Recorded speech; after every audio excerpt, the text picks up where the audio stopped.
¿Te pasó alguna vez que tu grupo juvenil volvió después de una crisis, pero ya no era igual? Tal vez fue después de la pandemia, una división, la salida de un líder o una pelea entre los chicos, pero de alguna forma u otra el entusiasmo se apagó. Las risas ya no eran las mismas, los chicos estaban más callados, se sentían momentos y ambiente incómodo.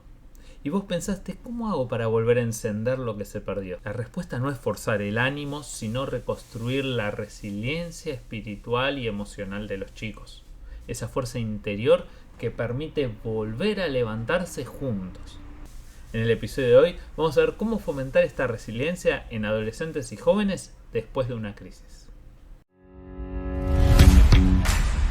Bienvenidos a Liderazgo Juvenil y Adolescente, el podcast con Daniel Cajal Drake. Trabajé en un grupo juvenil donde hubo una crisis y como resultado, al poco tiempo, muchos de los chicos enojados dejaron de venir. Más allá de la razón que lo ocasionó, esto generó que los que quedaban se sintiesen desanimados. El ambiente que se respiraba en el grupo ya no era el mismo. Era triste, faltaba el ánimo, se extrañaba a muchos de estos chicos y sinceramente costó mucho volver a sentir lo mismo. Costó mucho reconstruir y ya el grupo venía por inercia, pero sinceramente era un recordatorio del dolor cada encuentro. Soy Daniel Cajal Drake y el haber atravesado esta situación motivó a hacer este episodio que hoy nos encuentra como cierre del año y que me parece importantísimo que tengas porque tal vez es la realidad que estás pasando o que en algún momento puede llegar a pasar. ¿De qué manera fomentamos la resiliencia en los chicos después de una crisis que incluso puede llegar a dividir o dañar grandemente tu grupo? Quiero comenzar yendo a un pasaje que también me fue de mucho sostén en ese momento y se encuentra en 2 Corintios 4 versículos 8 y 9 que dice: nos vemos atribulados en todo pero no abatidos, perplejos pero no desesperados, perseguidos pero no abandonados, derribados pero no destruidos. Pablo escribe estas palabras después de haber enfrentado golpes reales, persecución, desánimo y pérdida. Acá no era simplemente que alguien se iba, sino que alguien se iba definitivamente porque lo habían matado. Se generaba este extrañar, este desánimo, el replantearse si valía la pena seguir a Jesús. Pero en vez de rendirse, enseña algo clave. La resiliencia no es aguantar, es avanzar con propósito aunque duela. Y eso es exactamente lo que nuestro grupo necesita aprender. Luego de la crisis que te conté antes, el proceso de restauración no fue de un día para otro. Llevó tiempo, porque incluso hasta los líderes estábamos desanimados. Y ahí necesitamos de empezar a aplicar de esta gracia de Dios, de sostenernos en sus promesas y de orar fervientemente por nuevas ideas, para que Dios nos muestre cómo proceder y cómo seguir adelante. Y sobre eso te quiero compartir 5 aprendizajes que pude estar sacando que te pueden ser de utilidad. En primer lugar, tenés que entender que toda crisis es una oportunidad de crecimiento. Una crisis personal o grupal revela lo que estaba oculto: miedos, inseguridades, grietas, algunos pecados que estaban por lo bajo que se manifestaron. Pero sin embargo, también de esta crisis puede revelarse madurez, empatía y fe genuina. Es en estas situaciones donde empiezan a brillar aquellas cosas que por ahí hasta el momento no estaban siendo manifiestas. Y vas a ver a muchos chicos que van sustentando a otros, que los llaman para ver cómo están, que se acompañan en el dolor. Entonces, tenés que entender que las crisis no son ni buenas ni malas, y las crisis van a llegar. Me gusta ver cuando Jesús habla acerca de la fe, sobre el que edificó su casa en la arena o en la roca, y lo he mencionado alguna vez, que él no dice si la tormenta llega a la casa, dice cuándo llegue. Y la realidad es que las crisis van a llegar al grupo y no las tenemos que ver siempre como algo malo, ¿sí? Se usa la misma palabra en Oriente para crisis, que puede significar una oportunidad o un desastre. La realidad es que depende de cómo manejemos las crisis, qué es lo que va a surgir. Entonces, así como Jesús no evitó toda la crisis que traía el Gólgota, sino que la atravesó y de ahí surgió una victoria, cuando un grupo juvenil atraviesa una etapa difícil, no busques volver a lo de antes, sino descubrir qué nuevo propósito puede surgir a partir de esta experiencia. Entonces, fíjate que como muchas de las veces que afrontamos estas 5 enseñanzas, tips que te dejo, propuestas, todo arranca con tu mindset. Tenés que cambiar tu forma de pensar y ver las cosas, porque si vos como líder no lo podés hacer, va a costar mucho más que el resto del grupo lo haga. Además, la mayoría te va a seguir a vos, por eso estás liderando, como veíamos en la primera temporada. La gente te está siguiendo, entonces vos sos el primero que tiene que cambiar. En segundo lugar, después de haber cambiado tu mentalidad, ayuda a los jóvenes a procesar lo que vivieron. Muchas veces como líderes intentamos pasar de tema. Vino una crisis, listo, a lo que sigue, declaramos victoria. Pero la realidad es que los adolescentes lo van a procesar más lento. Los jóvenes quizás un poquito más rápido, pero aún así no podés pasar página rápido. Se necesita hablar, se necesita llorar, se necesita recordar y resignificar la experiencia. Así como están las etapas del duelo, nosotros no las podemos saltear, porque si no, eso, por más que no se demuestre externamente, va a quedar adentro y va tarde o temprano a derivar en un problema mayor. Así que respetá los duelos y acompañá en el procesamiento de esto.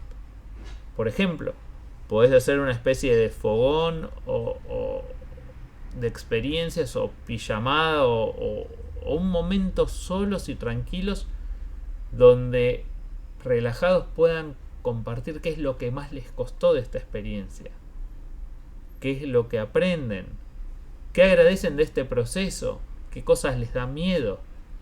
Esta catarsis comunitaria, lejos de debilitar a la comunidad y revolver, muchas veces genera una sanación, porque muchas veces tendemos a taparlo. Entonces es importantísimo que te tomes este tiempo para que cada uno vaya hablando y contando su experiencia. En tercer lugar, reforzar los 3 pilares de la resiliencia juvenil. Por un lado, la conexión, el propósito y la fe práctica. Cuando hablamos de conexión, nos referimos a que los jóvenes necesitan sentir que no están solos. Tenés que fomentar estas relaciones significativas y no solamente actividades, ¿sí? Sé intencional. Busca que se acompañen, formar grupos pequeños donde puedan hablar de lo que les está pasando. En segundo lugar, el propósito. Ayudarlos a ver que su dolor puede ser parte de un llamado mayor y recordar para qué estamos. Las tormentas no es que no van a venir, sino que nosotros estamos avanzando hacia algo. Y aún pese a los dolores que puedan surgir en el camino, no nos tiene que desviar de hacia dónde fuimos llamados. Y esto tiene que transformarse en una experiencia y aprendizaje que nos ayude a ser más efectivos y a la vez acompañar a otros. Y en cuanto a fe práctica, tenemos que enseñar que la esperanza no es negar la realidad. No, estamos todos bien, acá no pasó nada, en Jesús todo lo podemos, vamos adelante. Sí, suena lindo, pero muchas veces es cliché y es negar la realidad, ¿sí? Entonces, ¿qué tiene que ver esta fe práctica? No negar la realidad, sino aferrarnos a Dios en medio de la realidad que estamos atravesando, en medio del dolor. Podemos tener tiempos de oración en conjunto, aprovechar estos mismos grupos pequeños para estar pidiendo unos por otros, no solo orar por lo que sentimos como grupo, sino que específicamente si a mí me toca orar, oro por el que está al lado mío, poniéndole una mano, abrazándolo y encomendándole a Dios los dolores de esta persona. Entonces cada uno se siente acompañado y empieza a reforzarse estos pilares, que es lo que van a permitir al grupo estar sacando fuerzas del proceso. Por ejemplo, si perdieron un líder o un compañero del grupo, invitar a reflexionar qué es lo que aprendimos de eso, ¿Cómo seguimos el ejemplo de un líder que hoy ya no lo tenemos? Porque se tuvo que mudar, se fue, o algo pasó en su vida y no es la situación que hubiésemos querido. Pero ¿qué nos dejó? ¿Qué cosas buenas nos llevamos de esa persona? En cuarto lugar, es momento de construir entornos que reconstruyan la confianza y la esperanza.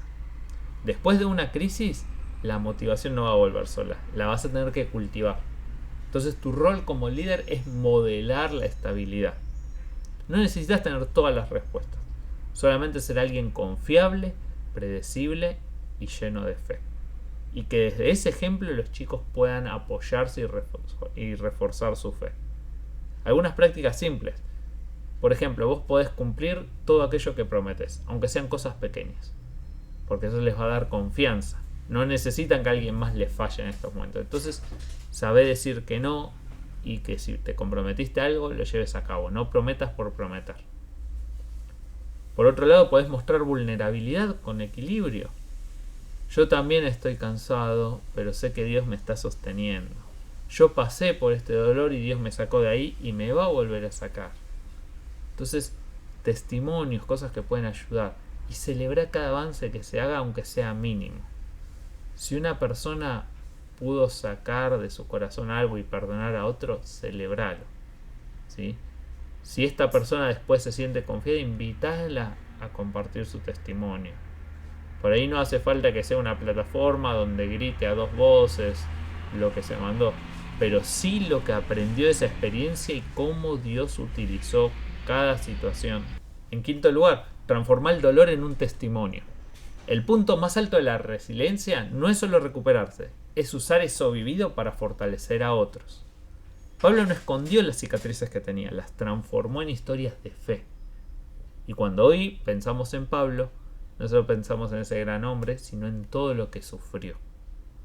Y de eso aprendemos la constancia, que es uno de los que termina diciendo, terminé la carrera. No lo leemos mucho eso.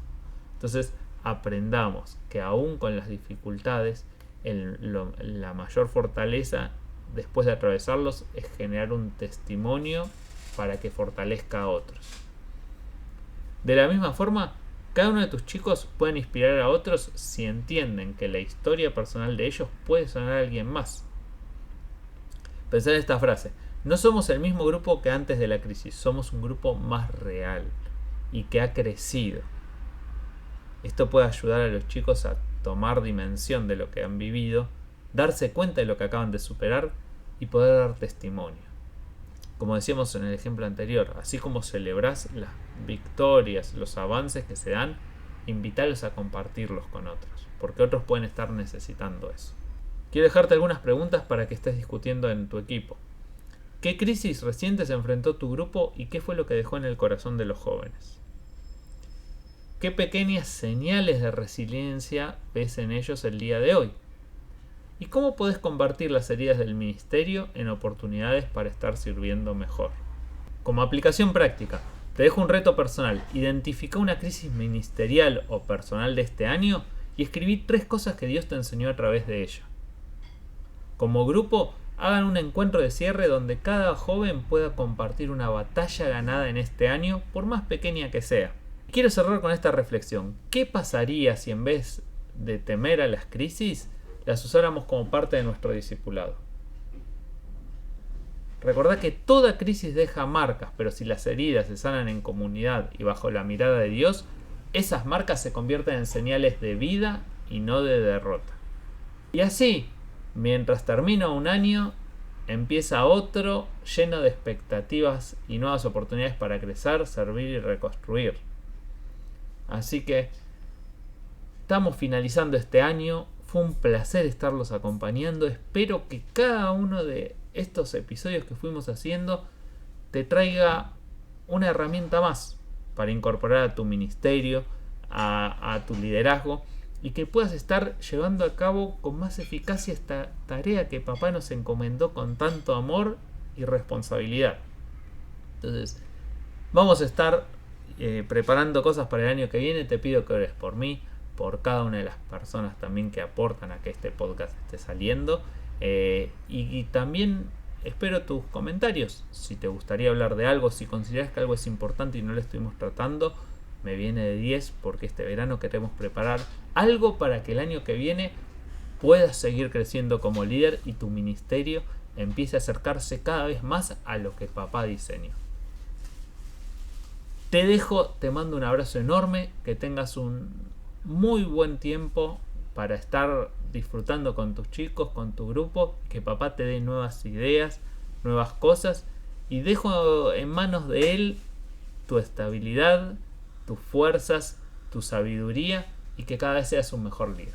Te quiero mucho, gracias por estar ahí del otro lado, y Dios mediante nos estamos viendo al comienzo de la próxima temporada en unos meses. Un abrazo. Muchas gracias por escuchar Liderazgo Juvenil y Adolescente, el podcast. Te esperamos la semana que viene. No olvides seguirnos.